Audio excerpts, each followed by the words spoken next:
Living and breathing La Vida Boa. Welcome to the Boa Life Podcast. I'm your host, Stephen DeMoura, alongside host Nick Colhay. We're here to inspire. We're here to have conversations with friends, family, and we're here to have a general good time. What's up, everybody? I'm your co-host. We're having a good time. Welcome to the Boa Life Podcast, episode number 21. Are you ready to do this, Steve? Let's go! Go, go, go, go!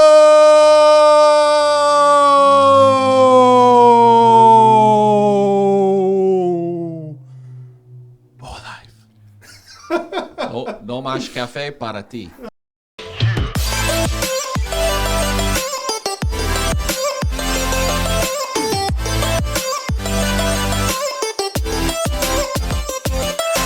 Oh, I like that. We're going multilingual here today. We're throwing people off here. We're trying to inspire and question and shake things up a bit. And now we're going to segue into our guest, who is cooler than anyone I know, mostly because he's in the heating and cooling business, but also because he's my big cousin, someone I look up to, someone I admire, someone I'm lucky enough to call a friend and a partner. John DeMoura, how are you? Fantastic. Thank you, Steve. Thank you, Nick, for having me this evening. Pleasure to be here. I appreciate you coming on. I know I asked a long time ago if you'd be on. I didn't want to have you on too early because I didn't want them to think this was the, family and friends deal podcast. This is a podcast where we're engaging a lot of different people from all over the place. And I didn't want to come right off the bat doing friends and family, even though you're someone I obviously admire tremendously. So I'm super excited to finally have you on and have a conversation. I'm lucky, Nick, to have a lot of conversations with John with a breadth of topics that we cover as a partner, as a friend, and now to be able to share some of the insights that him and I have and the conversations we have with our guests and the public. It's pretty cool. I know you're a DeMoura like me, so we're always trying to achieve and help other people, and we're always trying to reach goals, and we're always trying to make plans for a better life, the good life. What do you think about plans, my friend? Listen, a plan is a plan. Yeah, everyone needs a plan. Right. But as the great Mike Tyson, I know you set me up for this because we had this conversation recently. Mike Tyson, one of his most quotable lines is, I believe it was before a fight. He was in an interview, and everybody said, "Do you have a plan for this fight?" He said, "Listen, everyone has a plan until you get punched in the face." Right? I love that. Yeah, I've seen that many times, and it makes so much sense. Fantastic line. Yeah, he's right. I was setting him up for that because you always have doozies for me, and I love that because it really echoes and it resonates with me because oftentimes I make plans and then sometimes things happen in our life, and all the best plans in the world can go away really quickly when you're dealing with adversity and struggles. And while it's good to plan, it's also good to be, light on your feet and adapt. You have an interesting perspective because you're working for a big company, and you started there and you worked your way up to being a pretty big figure in the company. I mean, how did you do that? What are some of the tidbits you can give us on how you got to where you are? Because you've become a very successful person, and I think people listening want to hear what kind of tools and what kind of moves you made to get to where you're at. Sure. No, again, a lot of it starts with a plan. Being in the construction industry, if you don't have a good plan, you are doomed and destined to fail. It's guaranteed. You have to have a plan that's created around goals and not just goals, SMART goals. I know you guys probably know what SMART goals are, but maybe some of your listeners, a SMART goal is something that's specific, it's measurable, it's attainable, it's relevant, and it's time sensitive. So you have to have SMART goals associated with anything in life. Otherwise, it's just a dream. A plan or a goal without a real detailed plan is just a dream. And it may happen, but chances are it's going to fizzle out. That's interesting how you label like a SMART goal instead of just a regular goal. I've never really heard it termed like that, and it makes a lot of sense. Adding definition to it, just like you do in your workouts, I'm sure. You don't wake up in the morning and say, I'm just going to work out, right? Sometimes, it's crazy as that sounds, yeah, but I'm so used to it now that that's easy for me to do. Yeah. Goals are great. I love them. Sometimes you fail at them, but that's the best part about trying to do something because you fail at it, then you learn from it, and then you could move on to the next goal. Yeah, and well-defined goals and having, like you said, definitions, I think, are important. I think when you lose sight, lose focus, can be, a real obstacle in getting, further along in life. So I love that. I love that. I'm gonna think about that in the future when I'm setting my goals. Make sure they're smart. Make sure I'm thinking through them, because sometimes we're haphazardly figuring things out. This is what I want to do, where I want to go, and without having visual and having concrete plans. Sometimes it's all for naught. You can lose a lot of time and a lot of energy if you don't have that focus.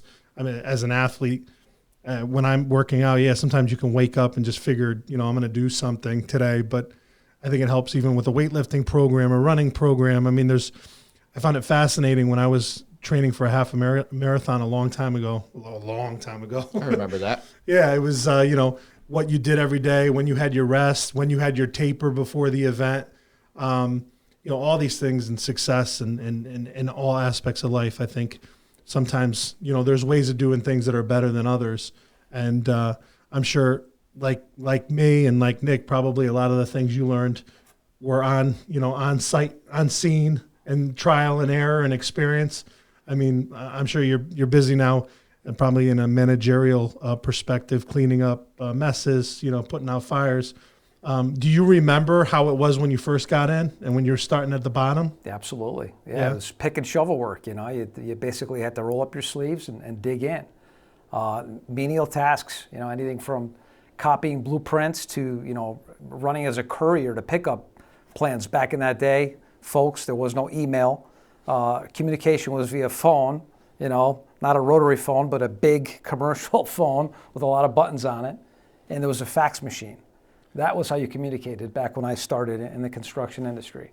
And if you wanted a set of blueprints, you had to drive and pick them up, either at a contractor's office or at the print shop.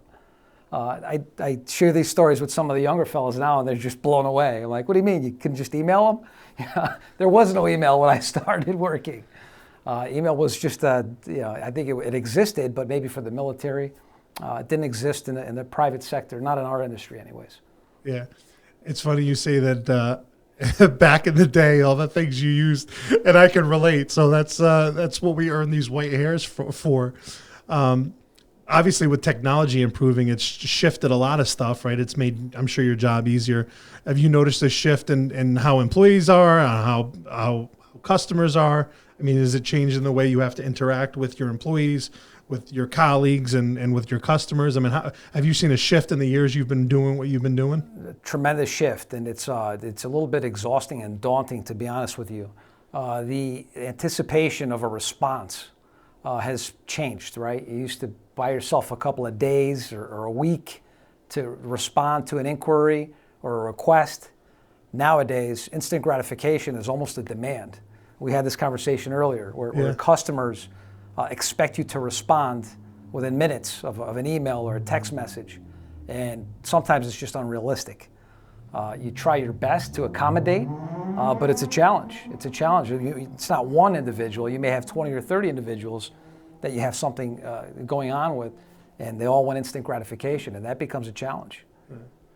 I think balance is always something we turn to when we're discussing a good life, how important it is.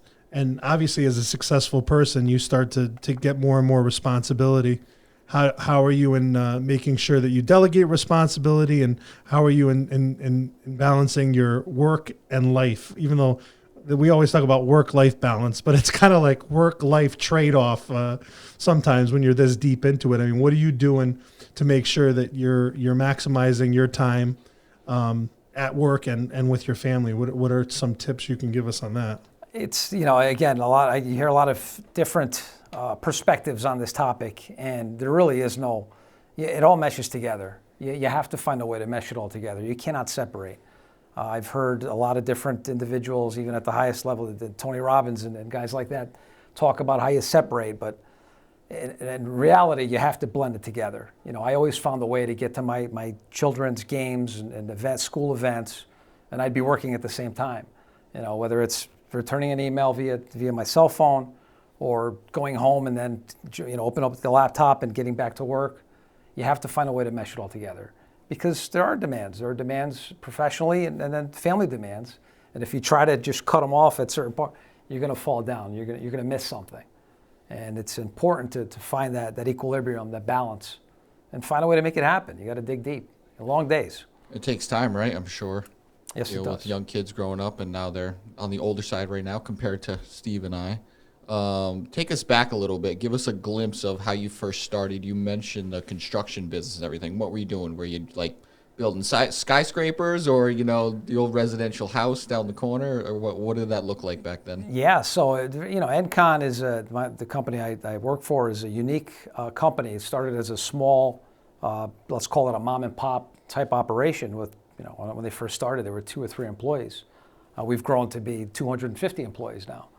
And we work in everything from residential, small residential, to super luxe residential homes. I mean, 40, 50,000 square foot homes. The most elite individuals on the planet are our customers, so highly demanding. Corporations, Fortune 500, the biggest hedge funds in the world, Bridgewater Associates, some of the larger ones, they're all our customers. Wow. So we like to say we work where our customers live, work, and play. Gyms, high-end gyms, you name it. We work high-end car dealerships. So we touch all aspects of construction. Again, our focus is mechanical contracting, heating and air conditioning. But we're involved in every aspect of construction because we get involved early on, from the design concept to execution to delivery. And it makes it fun. The construction is in my heart. I grew up in construction. My father, my family, my uncles have always been in construction. So it was sort of a passion. I did not know where I was going to wind up as I ventured through school. I sort of landed at Encon. I could share that story. It's a fun one. I was, after high school, I attended Porter and Chester Institute, a technical school for computer-aided drafting. I thought I wanted to go the architect route. So I said, let me start at a sort of an entry-level school, a technical school to learn computer-aided drafting. And while I was attending the school, I heard one of the individuals that was going to be graduating soon mention an opportunity just down the road from the school. And he went to the interview and he came back and reported back to us that they didn't offer him a lot of money. And it was sort of an entry-level thing. And he said, I'm not interested. So I said, I might be. At the time I was working at Stop and Shop in a deli. So I said, you know what, I'd love to have an opportunity to work part-time and do something in the industry where I'm being educated to work in. So I went over, I interviewed, and I didn't hear a response for a couple of days. A week later, I get a call from one of the secretaries saying that, hey, we want to hire you, start on Monday, bring your tools, report at 5 o'clock in the morning. I said, no, I have school. I said, I can't start at 5 in the morning. I have school. I only get out of school. I think my class ended at like 1:30. I said, I could be in at 2. And she says, I don't quite understand. I said, yeah, I can only start at 2 o'clock. So she says, I'm going to call you back. She calls me back and says, I'm sorry, I called you in error. I wasn't supposed to call you. It was somebody else to start working in the field. So I said, well, I already gave notice at Stop and Shop. I need a job. So she says, oh my God, I feel terrible. Let me call you back. I hang up the phone. An hour later, she calling my house at the time. I didn't have a cell phone back then. And says, all right, so the owner said, we're going to give you a shot. Like he feels bad that, we erroneously called you instead of another individual. Why don't you go ahead and come in on Monday and, you could work part-time doing drafting, hand drafting. I said, great. So I embraced the opportunity. And I said, I showed up and I said, I know you called me by accident, but I'm not going to let you down. I am not going to let you down. You're not going to regret hiring me. And from that day forward, that was 29 years ago. Carpe diem. Unbelievable. Yeah. It's amazing the one little opportunity that you don't pass up can lead to something that you have no clue where it's going to go. You don't. That's nuts. Do you think, obviously we all know it's valuable to start from the ground and work your way up, and there's no question that the experience in what you're doing is super important. When you look at people today, like young individuals not knowing where to go, and they're not really itching to get out and swing shovels right now, let's be honest. how important was that for you to start from the ground level, work your way up, and kind of stay with the same people in the same company? And like, it's invaluable, right? Absolutely. Like it's hard to measure. It's hard to explain to people nowadays. It really is. And that's the definition. I'm sure you've heard the term school of hard knocks, but there is no education like being in the weeds. And I had some great mentors that really, early on, they gave me some advice, and they said, listen, embrace it, become a student of the industry, really absorb everything you can. And, and one of the greatest pieces of advice I got was from the founder of Encon, Ernst Benzian, a tremendous individual, super, super intelligent. He passed away. He's in a better place now. And he said to me, listen, find the busiest guy in the organization, the busiest, the heavy hitter. Attach yourself to him, make his life easier, take tasks off his plate. And if you add value to that individual, he will drag you through this organization. This was him saying it to you as a young... As an 18-year-old. Coming up. I was there probably a month when I had a kind of a heart-to-heart with him. It was a smaller company at the time. So I was able to have that conversation with him. And I said, wow, that's powerful. I'm going to do that. And I attached myself to the most powerful individual in the company, which wasn't him, by the way. He was at that point is already sort of an absentee owner. And now Chris Douglas is the president of the organization, and I'm the vice president. So he dragged me through the organization, just like they wrote the plan up, Coach. You know? It's amazing what a mentor could do. It's like, having, parents that guide you properly, or friends, surrounding yourself with people that are of the same mindset as you are, or of the same mindset that you want to be, to show you the way, to make you better, to compete. And, nowadays, I think there's a lot of encouragement for people to, go here, go there, jump around. I don't know that that's, the greatest advice, maybe for the purposes of maybe getting quicker, easier money, possibly. But I think starting from the ground up, working your way up, I think is a great way to gain personal experience, growth and development in an industry. And then I think maybe more long-term success, but who knows? But your story is unique, and you certainly seized the moment. And you even maybe willed it to fruition, because it's funny. You're like, listen, I just gave my notice. Like, you got to do something, You're like pulling on their heartstrings, like, get me a job. And who would have thought, as a young man back then, that you would be, where you are today. It's an unbelievable journey that you can kind of like look back now and probably think, I can't believe that's what happened. You obviously have, continued success, and you certainly will in the industry you're in. I mean, there's nothing like being in an industry for so long, but you're also successful in other arenas too. Did the growth and being successful in one thing help you have the courage to do other things, to explore other options, investments, and all the other things that you've gotten yourself into? I mean, obviously, in one of your endeavors, you have a fantastic partner, so that's probably really easy. But all the other things that you do as well. I mean, did you think that experience has helped you, lead to successful endeavors in other fields of practice? Absolutely. Again, that not being afraid to just observe and learn from others. It becomes an art form as you get older, as you mature. Having so many resources and so many contacts with individuals in so many different trades, and we deal with doctors. I've met doctors. I've met presidents of super high-end organizations, and they're so willing to share their thoughts and their philosophy with you. If you just take the time and ask, sometimes all you got to do is ask, hey, what's your secret to success? And you'll find that most successful people, they'll want to sit down and share it with you. Yeah. They want an audience. Yeah, absolutely. They want to give out that knowledge. They really do. Yeah, that's what we're finding out here in the short time that we've been doing this, is people have a story that they want to tell. They want to tell it because they feel good about it, right? They feel good about their story and their journey, or what they've overcome. And then I think ultimately, why they're doing it for the same reasons we are, which is like, we want to help people. Here's a cheat sheet. I think sometimes maybe it's better to learn in failure and your own failure. But then sometimes I think, well, maybe it's better to learn from other people's failures.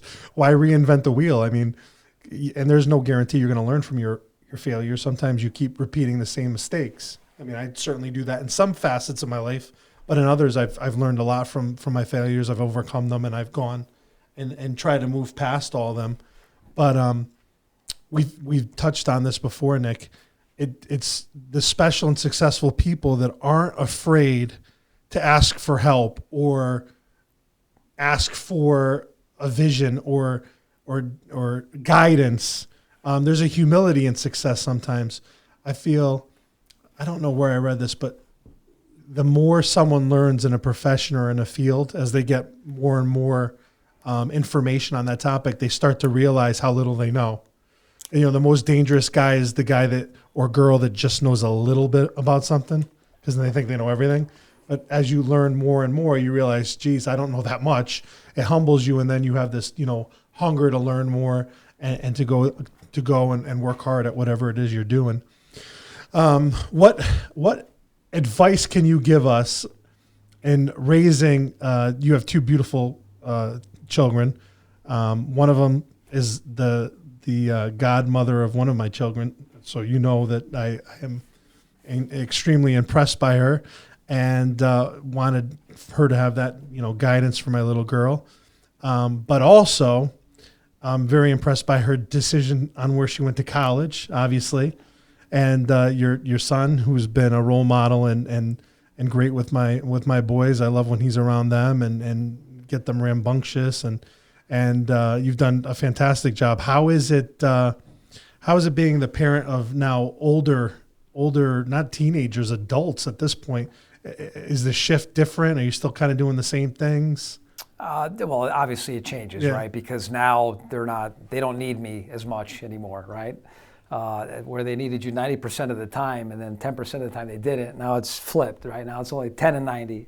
I hear your 80-20 rule. This is the 10-90. Oh, yeah, I love it. I love it. And the 10% they have with you now is asking for money, right? Probably financial support. More so my daughter. My son now is pretty independent financially, which is pretty amazing. It's remarkable. At 21, he's doing great. My daughter's in school, so she has one. But even her, Olivia's, she's working for the university. Yeah. She's a doer, right? She's got the DeMoura trait. And my wife gets a lot of credit. My wife really did a tremendous job. We were afforded the opportunity for her to stay home and raise the kids. So she gets 90% of the credit when it comes to raising the children. And she was the disciplinarian. I was the easy one. Yeah.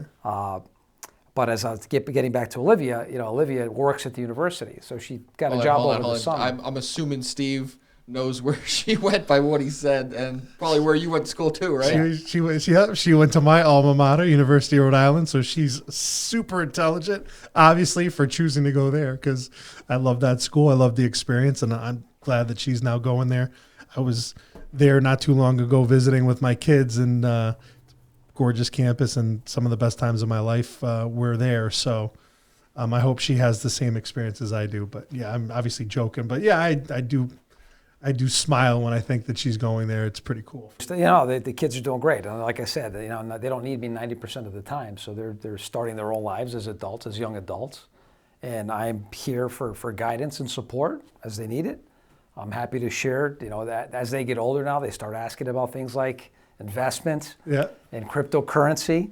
Justin, I'm going to have him call you. See, we're breaking the wall here to talk to our guy out there, our crypto guy. But no, it's fun. It's fun when you start having adult conversation. I mean, it was fun as children. We had tremendous time raising the kids. But as adults, it's a different dynamic. It takes on a little bit of different tone. They get more expensive. You go out to restaurants, there's no more kids' meals now, We're in New York City on Saturday, and it's like, oh boy, everybody's getting the cowboy, the tomahawk. Oh boy. The meal that you got to buy a la carte sides to. You can't get the mac and cheese. So I miss the kid meal days, that's for sure. Yeah, I think I'm starting to get out of those days, which is kind of scary because I see the bill at dinner going up and up.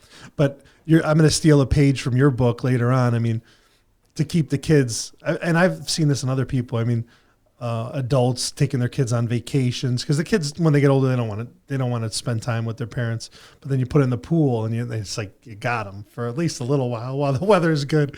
So I think down the road, when they're older, I'm going to do the old put the pool in, make sure that they stay at home and you can see them more. That's a good move for sure. That's something I'm going to do. So I'm looking at your leadership in that regard and on ways to keep them in. Did it go by like a blink of an eye, like everyone says? It goes by quick. Yeah. It goes by quick. You're so busy doing things and raising kids, and they were both involved in sports. The weekends fly by. I don't need to tell you guys, you're not there yet. You will be soon enough. Nick, you're heavily involved in sports now, so it takes up a lot of time, but it's great. I mean, those are the moments that you remember later on in life, the tournaments, the getaway trips for this and that. It just, those are the things that you remember later on. Yeah. You really can't replace the time, the actual time spent, right? That's right. Everyone could say all this other stuff, like how much stuff do you have, toys, this and that, but you can't get away from that time spent. No. It's invaluable. You dealt with the technology, we didn't really have to worry about that as, children growing up. Was that an issue in your house when they were a little younger, dealing with that? It was a challenge. It definitely was. Cell phones became a thing for kids right around when my children were becoming of age, middle school age. And, we struggled to make that decision, to make that leap. We didn't want to do it. We were sort of guilted into it. The kids guilt you into it when everyone else has it and they don't. That's immense pressure on parents. It really is. Because where do you draw the line? You want to be stern. You want to do the right thing, but at the same time, you don't want to make them outcasts. Right. And so you have to weigh the pros and cons. And we wound up bending, I want to say middle school for both of them. And it was uncomfortable, saying here, and they weren't cell phones at the time. They were already personal computers, by that point. So they never had flip phones. They went right to an Apple, whatever. iTouch, I think, was the first go around, which is a Wi-Fi thing. And then right after that, it was right into the wonderful world of the internet. So it was scary. It was scary. I can't even imagine having to deal with that, but it's knocking. It's coming. Yeah. My kids already, let me see some videos on your phone. Let me see the picture. Let me see the video. And I'm just trying to be like, oh, phone's dead. Fight it as long as possible. Yeah, it's a scary thing. But you're right. It's like, you give it to them and you give them everything, or you kind of force them to be an outcast because then they're the only ones without it. So I think we talk about a lot. It's like just as long as you're raising them the right way, right from wrong, do the right thing all the time, then, you got to hope for the best. Yeah. At some point, you got to let them free and make their own decisions, right? And hopefully they'll kind of follow in the footsteps that maybe you lead them towards. How hard on you on helping them, or how active are you in helping them make decisions, and how often are they coming to you with life decisions and questions like that, or is it an age where they're not doing that? No, they are now more than ever. My son is very interested in following some of the paths that we've taken with real estate and things like that. He's definitely interested. He shares with me how much he's saving, but he's 21, so one day it's. I think I'm ready to start thinking about buying a piece of property. And then the next day I'm going to buy that BMW M3. I'm like, well, you can't do both. So you got to make a decision here. And so those are adult conversations. That's great. Again, as a young man, he wants it all, which we all did, right? But you have to make educated decisions, and then you have to live with your decision. And then my daughter, same thing. She's a little bit different. She's more of a deep thinker. And she comes at me with things about occupation, and if I choose this route, what do you think about this and that? And I can't really help her. I deflect her to you.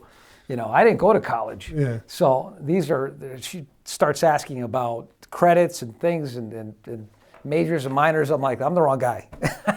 you got to seek outside help there. Yeah, I don't know that I totally agree with you on that, because I think you probably are the right guy, but it's funny how many. There he goes. I said it's funny how, because that's my thing. That's my thing. Can we get a repeat? It's funny how every time I say that, a bell should go off, and then you should subscribe because you should feel bad for me, or a thumbs up. Just make me feel better about myself. Okay, I'm looking at the wrong camera. Anyway, so I was saying what was I saying, by the way? Because I lost my train of thought because I say it's funny, and then here I go. With children, it's a ball of stress. You're always trying to think, what should I do? But what I said is you're perfectly capable of giving her good direction. We all take different paths in life. You took the path that was laid out in front of you. You went to the pinnacle with it. And if you went education, I'm sure you'd do the same thing. So I think at the end of the day, she's got to follow her passions. I tended to go towards books because, my father was, a teacher. My mother was a teacher, and that's kind of where I went. I always thought I was going to be a soccer player, professional athlete. And then as I got older, that the calling, wasn't as strong as it was when you were a kid. But I always had another passion, which was, I wanted to maybe be a lawyer because I like to talk and I like to argue. And then here I am now talking, following my passion, having great conversations with people. And I think at the end of the day, we have to encourage our kids to, follow their heart, follow their passions, but at the same time, be responsible, make good decisions. I often think about when I was early on and I just had my first child.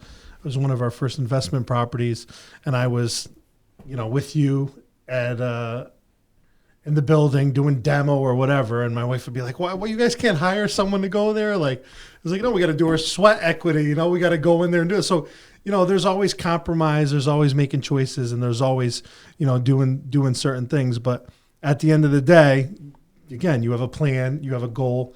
We're always trying to make sure that our kids have goals and plans, and can stick to the plan as much as they can to really to achieve their dreams. Right? I guess the hardest part sometimes is figuring out what that dream is. So I guess here's the question: is the dream and the good life the same thing to you? Are they different? And if they're different, what are they? What do you think the good life? What does that mean to you? And chasing that, are you pursuing your dream or something entirely different?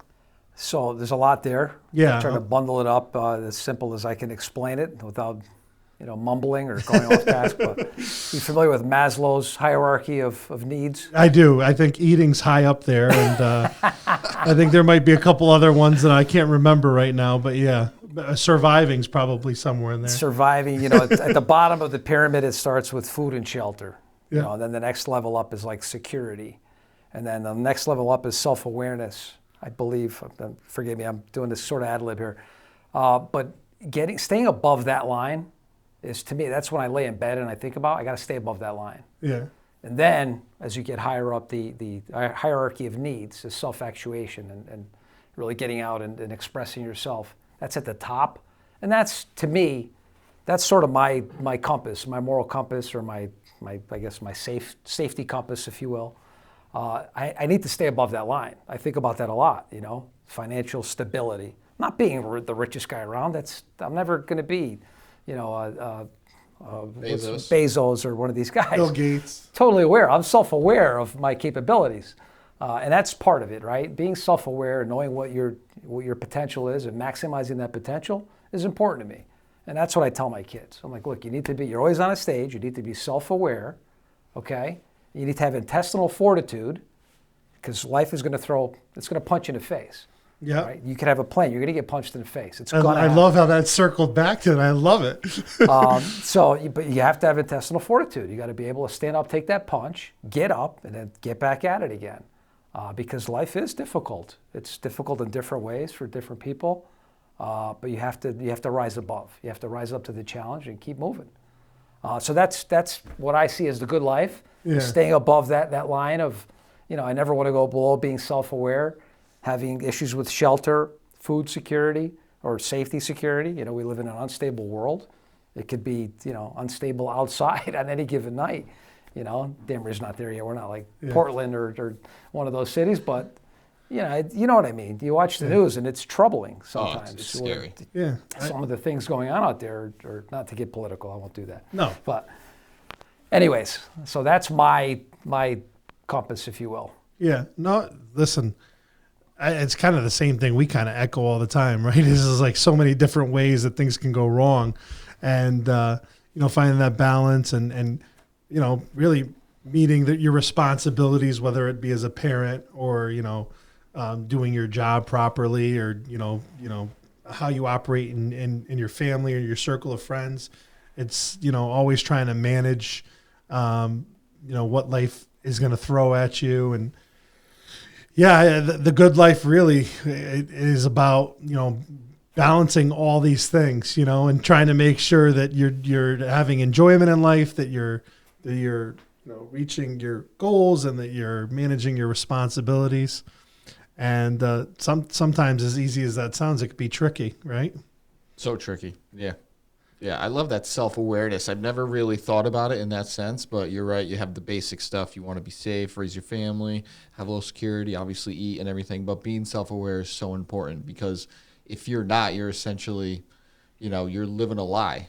You're not aware of who you are, what you're doing every day, and you can get lost in it. And then before you know it, you're old and nothing's been accomplished.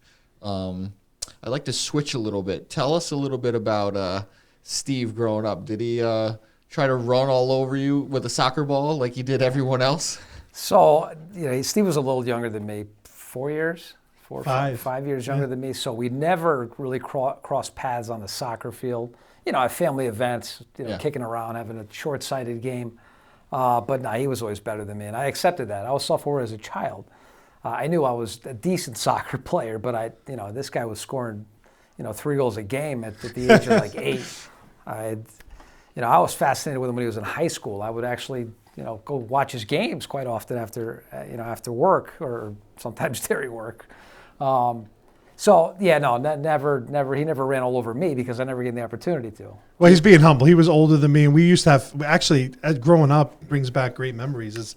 His father had a soccer field in his backyard.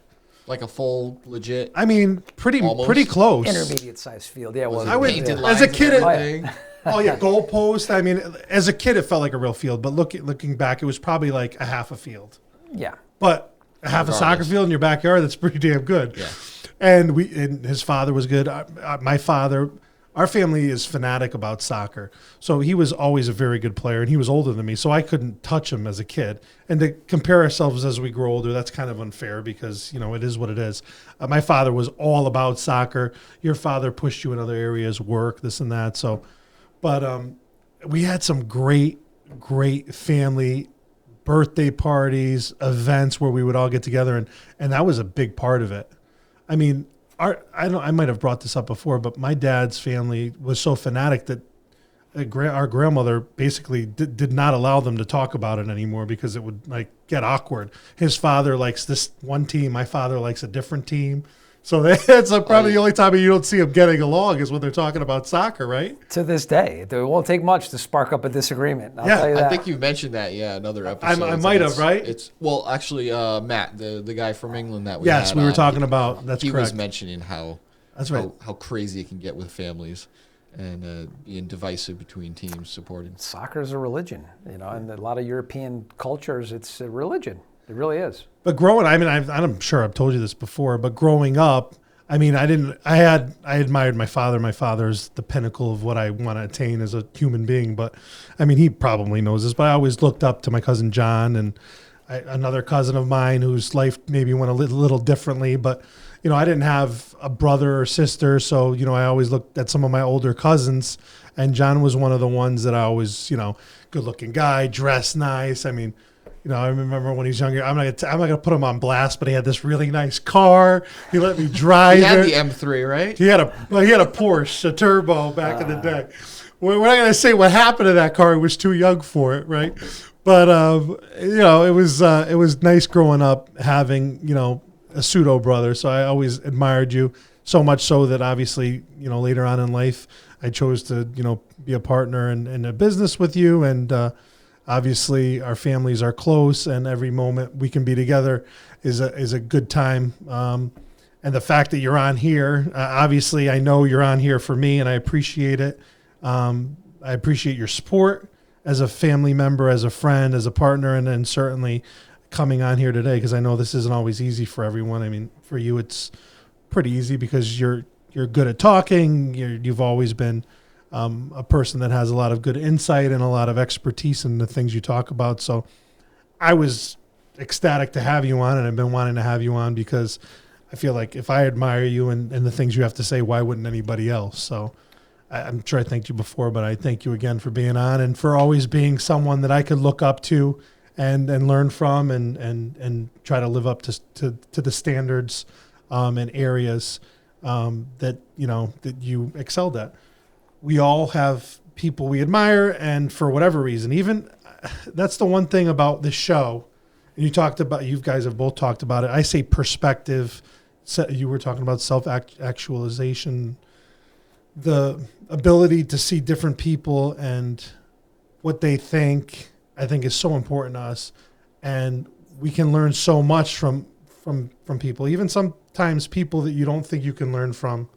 If you just, humble yourself and just slow down and listen, you always have something to learn. And from some people, sometimes you learn what not to do, unfortunately, but you can always learn. And I think these venues help people because for the most part, you're learning, I think, a lot of good things because we all have a story to share and a success that is important and that people can follow and help them in their lives. I don't know what you think about that, but I rambled on a lot because I was getting emotional talking about you, and then that's what happens. What are you going to do? Did you feel the need to take Steve under your wing a little bit? Let's say when he started to, get good at soccer and then become a teenager and stuff, like give him the right advice, set him down the right path? I did not play a part in that, I'll be honest with you. I know his father, pretty much managed him like a professional manager would. And his mom, your mom was very instrumental in making him an elite athlete. I think she used to make you go to the track even in the off season, right? Yeah, they didn't mess around. My parents, that's for sure. They had a plan, all right? They had SMART goals for Steve, and it worked out.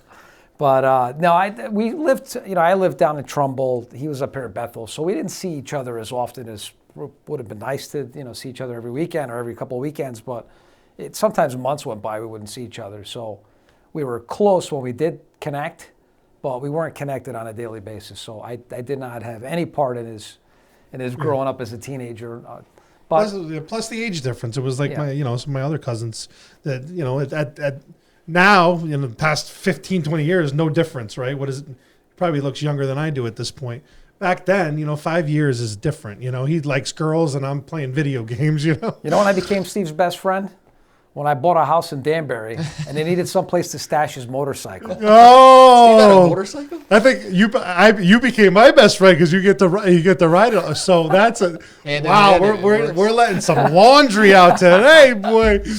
So yeah. So what brought him close was he started dating a girl from our area who he eventually married. Obviously, Paula, who's beautiful. And how are you, Paula? I hope you're watching when it comes out. They met. The rest is history. They had kids, beautiful family. God bless them. But when they were first married and living in Danbury, I decided I wanted a motorcycle. It was that phase where, I thought it was cool. And my dad had a motorcycle out of necessity because he was obviously poor when he was younger. And he ended up doing damage badly to his knee.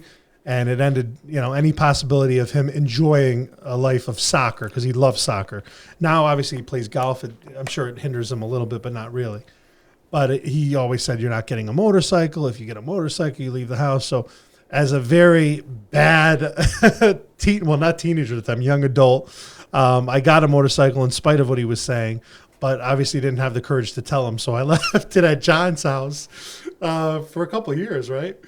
And would periodically be going over there to ride it. So obviously it did accelerate our friendship and probably ultimately why eventually maybe we went into business together. But obviously after that, and as far as I'm concerned, it was mutual respect. It was the ability to learn from one another. But for a good part of it, our relationship got strong because I left my bike in his garage. A lot of interaction. You had a few spins on it, or what? Absolutely. I think he rode it more than I did. Who are you kidding? Quick story about motorcycles, and that's how I wound up with that Porsche. So that Porsche, I never intended to buy that car.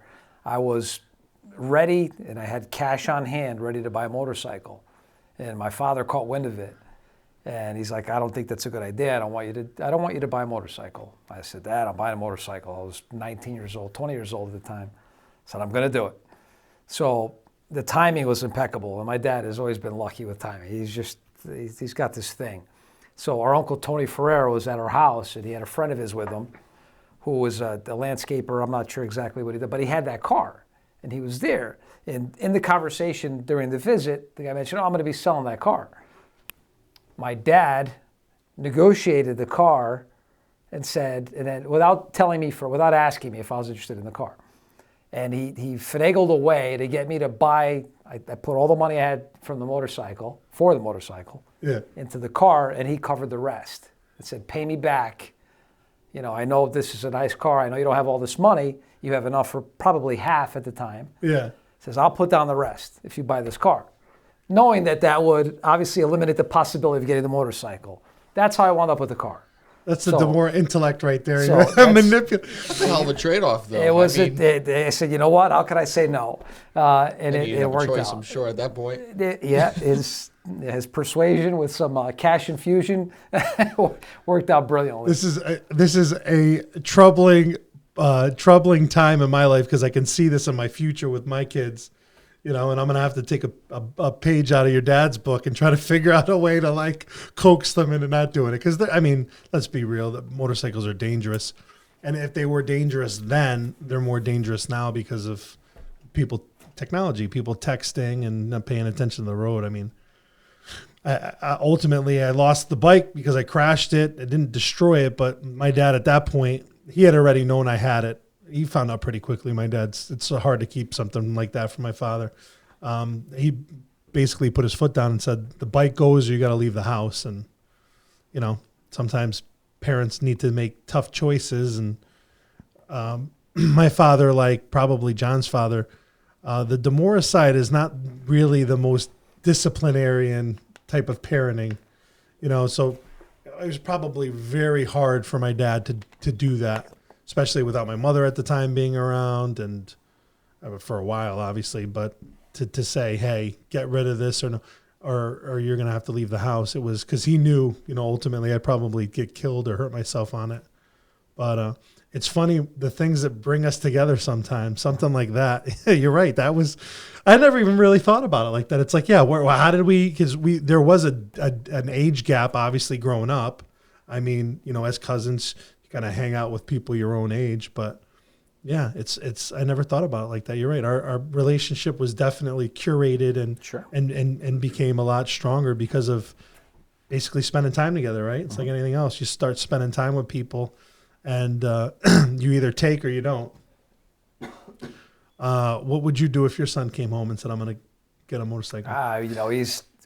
Fortunately, he spends a lot of money on other toys. Yeah. So, jet ski, 4x4 quads, and now he's got a snowmobile. So, he's very close and he's very good on machine operated stuff. And the day may come where he wants to buy a motorcycle, and I will have my input at that time.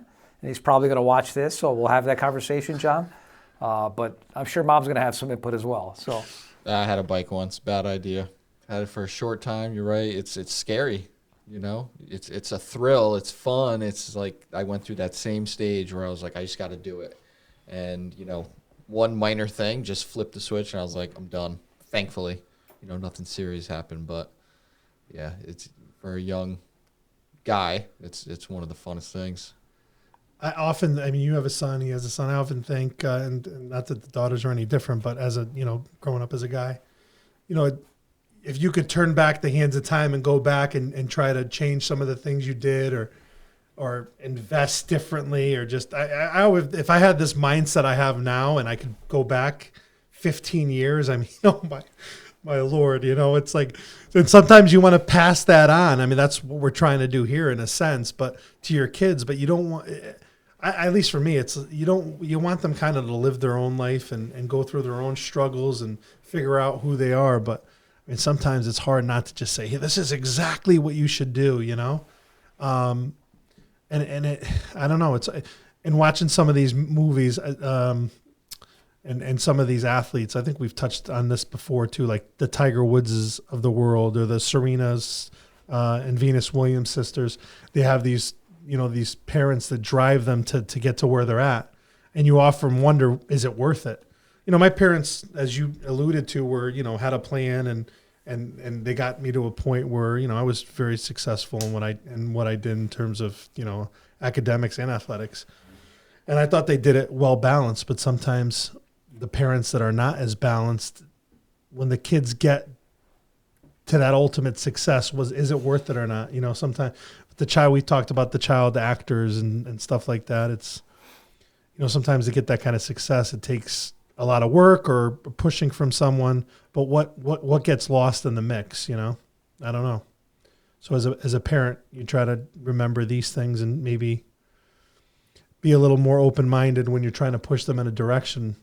I think you don't have that problem. I don't know if Nick or I are going to have that problem, but is there any time where you felt like you were pushing your kids too much in a certain way, or have you been pretty, You can always play Monday morning quarterback. I mean, there are always instances where you can say, I should have done this or I should have done that. But there is no one size fits all. There really isn't. There's no blueprint for any human being on this planet. Every individual is slightly different, and they're going to form their own opinions and their own methodologies and things. So you have to, again, guide them, provide that guidance and that wisdom, because that's what they don't have. That's what children and younger adults think they have it. They don't have wisdom. Right. So that's where you come and play, and that's where I try to be an advisor now, just a trusted advisor to the kids. Say, hey, I've done that, and here's the two paths, right? If you go down this path, this may happen. If you go to this, the probability is that you want to take this path, based on experience.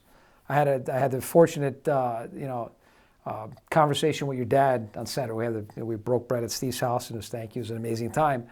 And I sat with your dad, and I forgot how full of wisdom he is. I didn't forget. It's been a while since I had a long conversation with him.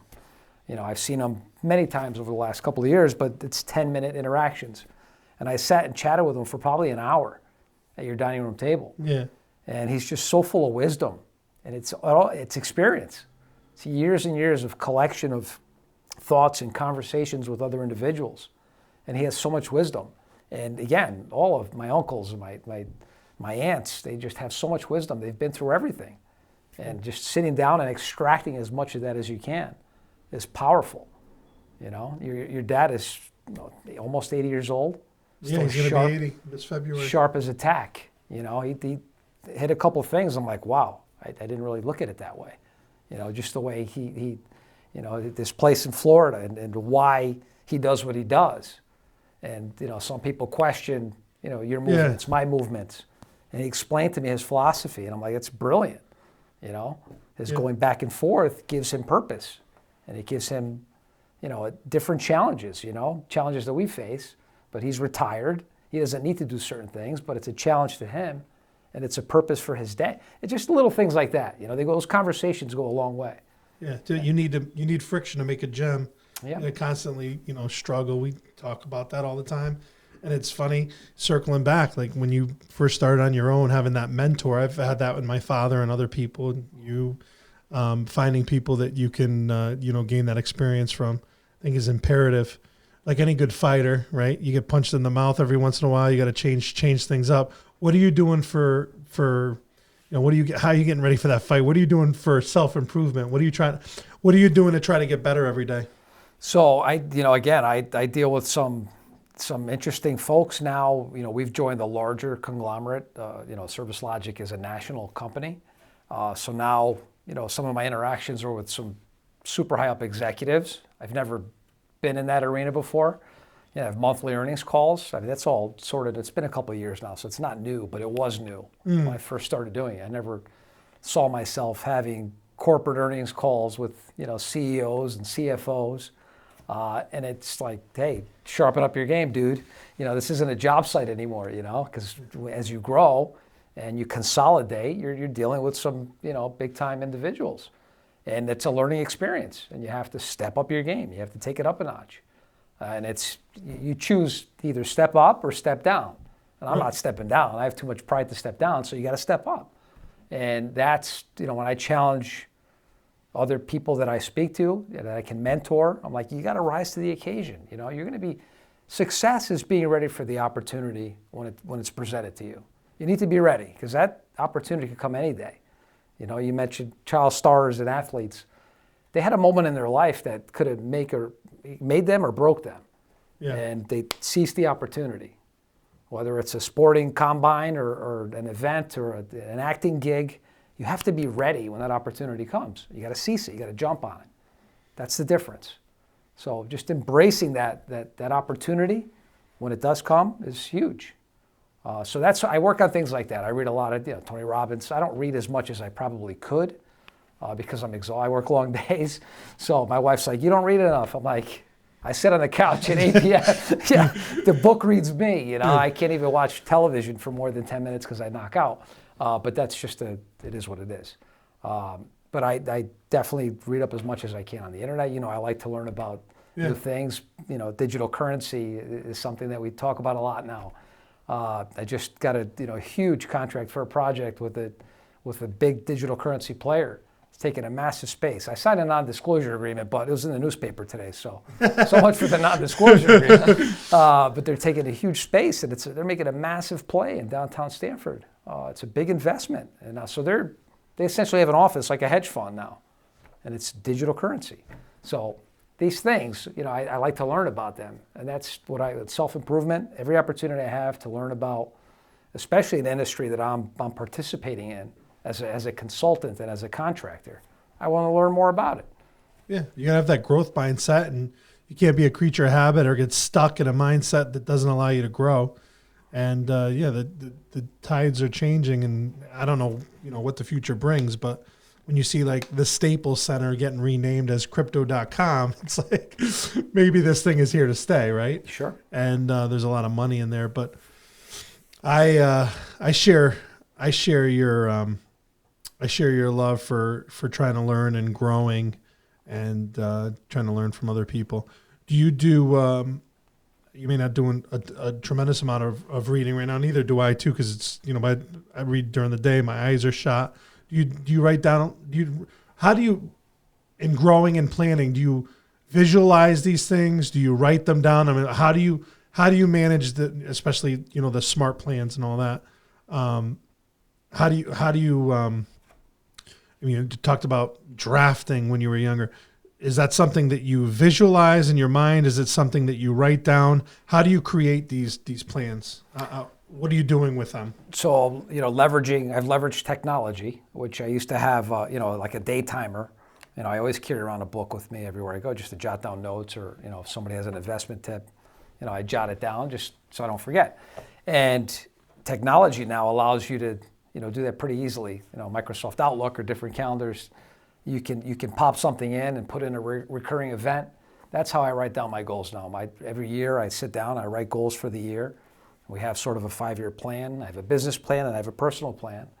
And I put in recurring events in my calendar to just check in.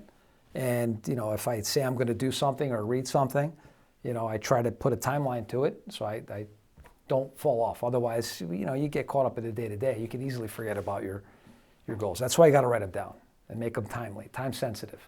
Yeah. So I find the Outlook calendar or whatever calendar you use electronically is the best way. Yeah, I kind of use that a little bit too. That's probably the easiest way now. You mentioned writing down, and there's something about writing down manually, that has a big effect. It's like I use a note tab in my phone for almost everything just to keep notes and stuff, and it kind of syncs with the calendar and stuff. But you're right, like there's nothing like writing down. You putting your thoughts onto a piece of paper or just into words. It's super important. Yeah. And it's a lost art. Yeah, you're absolutely right. Our guru talks about it all the time. He's like, you need, Jordan, you need to write your thoughts out because then they're not really thoughts because what you're thinking can just... just to clarify for you and maybe the audience, Nick and I we like Jordan Peterson. He's like, he's my guru for sure. Yeah, he's definitely up there. And he talks about writing down, really creating the thoughts in your mind. Sometimes the best way to do that is to write it down, really articulate your what you want. Like what do you embody? Like I think that's important. We talked about truth and perspective, and I think that is a luxury I have. Not that I'm set in my ways. I try to be humble and be open to change and try to learn from other people. I can be stubborn and set in my ways. I try to be more flexible. But the good thing about that is I do have like a stable base. I know what I want. I kind of know who I am. I like to say I have integrity, but I have, a basic moral outline and a worldview that is pretty consistent. And I'm always looking to update it. And, I do it with these conversations, but I think that's important once you have that base. And I don't think there's any better way to formulate that than to put it down in writing. Who do I think I am? What do I want to achieve? Am I living up to the standards I've set for myself? And it's hard to do that because very often I'm falling very short. Not so much work these days, maybe because of necessity, because it's so busy, but I feel like I'm being a lousy husband, very often a lousy parent. I can do so much better. And it's hard to like look yourself in the mirror and say, wow, I'm falling short of being a good father, a friend, a husband. But I mean, if you're not honest with yourself, how can you improve?